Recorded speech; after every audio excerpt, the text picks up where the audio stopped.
Really. All right.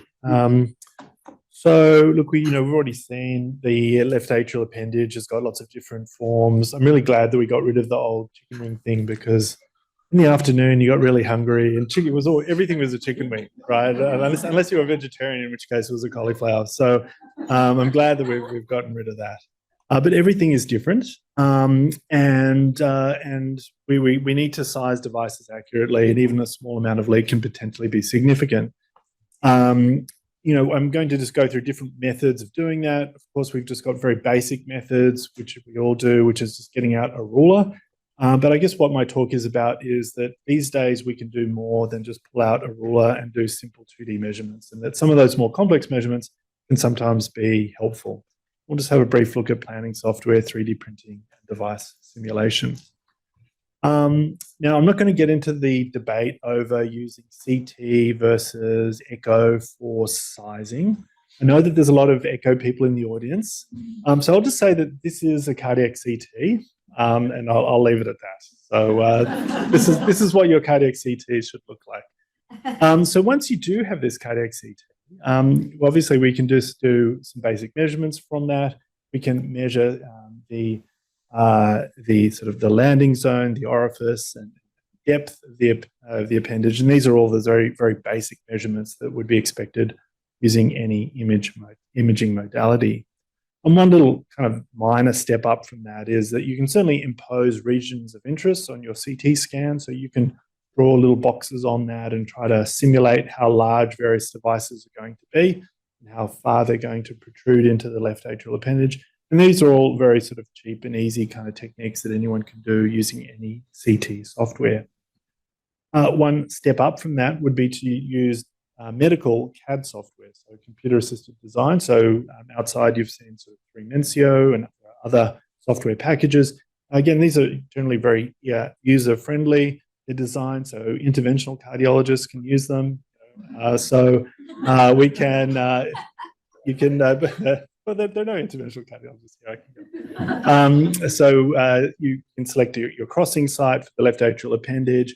And again, a lot of these measurements will be done automatically, but also you can import the 3D files for different devices and then superimpose those on your 3D pictures, again, and work out how each one of those devices will potentially sit within the left atrial appendage.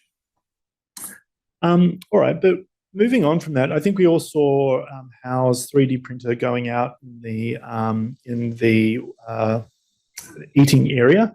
Why don't we use some of these sort of segmentation tools? So tools to get the 3D shape out from the images. And as Howe was doing, we can get here like a 3D file of a right coronary artery as it comes out of the aorta. And similarly, we can make 3D files of the left atrial appendage. And again, the left atrial appendage, which has got all these different shapes, can be printed now out of different materials. And importantly, we can print out of flexible materials, and those materials can replicate left atrial tissue. So the left atrial appendage is, as we've heard, highly compliant. It will change with fluid status, which is one of the issues, but also it'll definitely change with device implantation. Just to show, if you are going to do 3D printing, this is what a raw file looks like from a 3D toe. So it doesn't look great and it needs a lot of work to get it to look good. So that's why a lot of this data uses CT. And just as an example of that, some time back, we did some 3D printing of a left atrial appendage, made it out of a flexible material and placed some Watchman devices in there. And again, we had different size Watchman devices, small, medium, larger size. And as you can see in the larger size on the right-hand side, the older devices had these barbs, and the barbs were sticking forward. So because it was being so constrained, it didn't sit back into a stable configuration. Once you've got those 3D prints, then you can look at how much displacement you have on the 3D print from each device. So again, on the far left, everything's green. That means that the device is sitting there. It's not pushing on the walls at all. So you could definitely get embolization in that situation. On the far right, you can see where the barb is pushing through and poking into the side of the appendage. And again, that can be associated with pericardial effusion and tamponade. In the middle, we've got our Goldilocks size device where we've got some compression of the appendage, but not too much.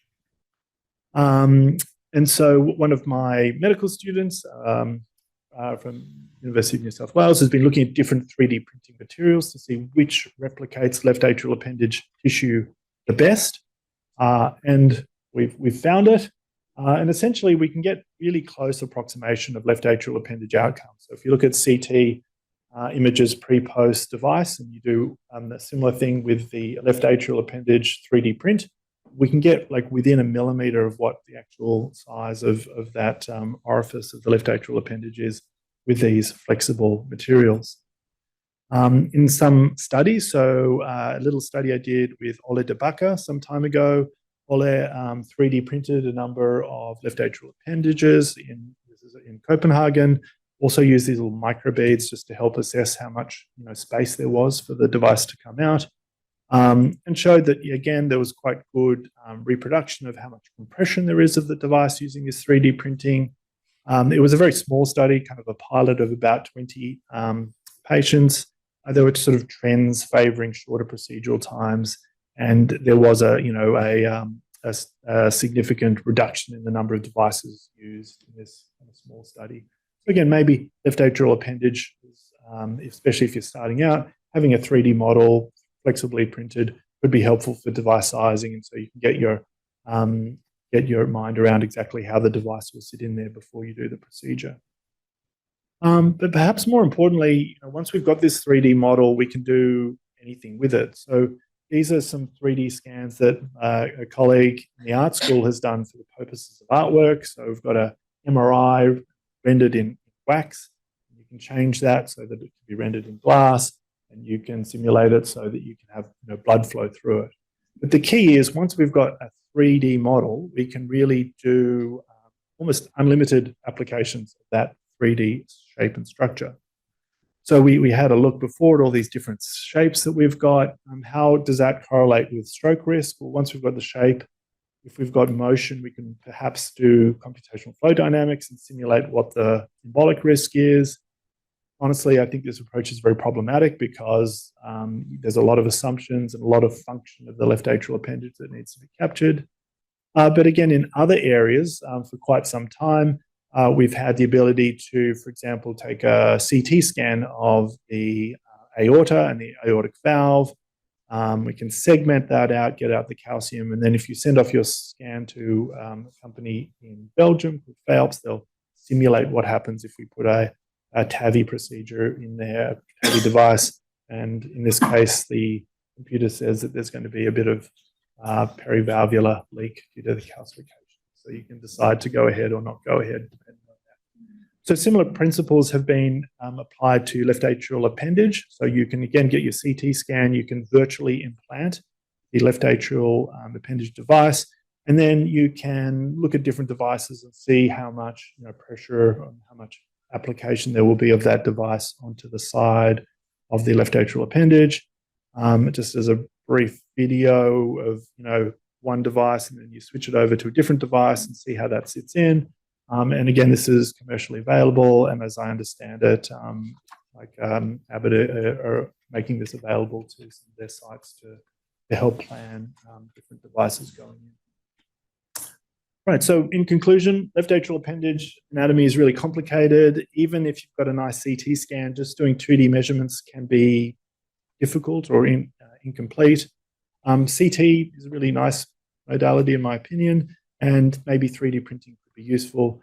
Most important is that I think we've moved beyond just simple 2D measurements in order to plan out more complex procedures. Thank you.